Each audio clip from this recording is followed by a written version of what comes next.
சென்னை அடுத்த குன்றத்தூரில் புதிய தலைமுறை சார்பில் நடைபெற்ற மனதில் உறுதி வேண்டும் நிகழ்ச்சியில் மாணவர்கள் பெற்றோர் பங்கேற்று பயன்பெற்றனர். மனதில் உறுதி வேண்டும் என்ற தலைப்பில் பெற்றோர் மற்றும் மாணவர்களுக்கான வழிகாட்டு நிகழ்ச்சிகளை பள்ளிகள் மற்றும் கல்லூரிகளுடன் இணைந்து புதிய தலைமுறை நடத்தி வருகிறது.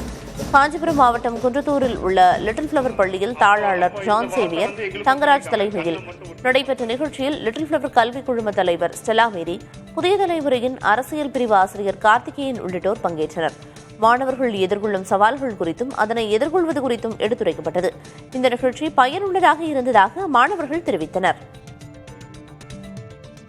நம்முடைய பழைய கல்வி முறையிலிருந்து இப்ப இருக்கிற கல்வி முறை வரைய இருக்கின்ற மாற்றங்களை அனைத்தையும் உள்ளடக்கி கொண்டு இன்னைக்கு இந்த சோசியல் மீடியா ஏஜ்ல குழந்தைகள் எப்படி இருக்கணுங்கிறது வரை மிக அழகாக நிறைய பிராக்டிகல் எக்ஸாம்பிளோட ஒரு மாடல் பெற்றோர் இருப்பதற்கான முறைகளை மிக அழகாக சொன்னாரு. இதை அனைத்து பெற்றோர்களுமே மிக சிறப்பாக கவனித்தார்கள். இது மிக மிக ஒரு பயனுள்ள நிகழ்ச்சியாக அமைந்தது.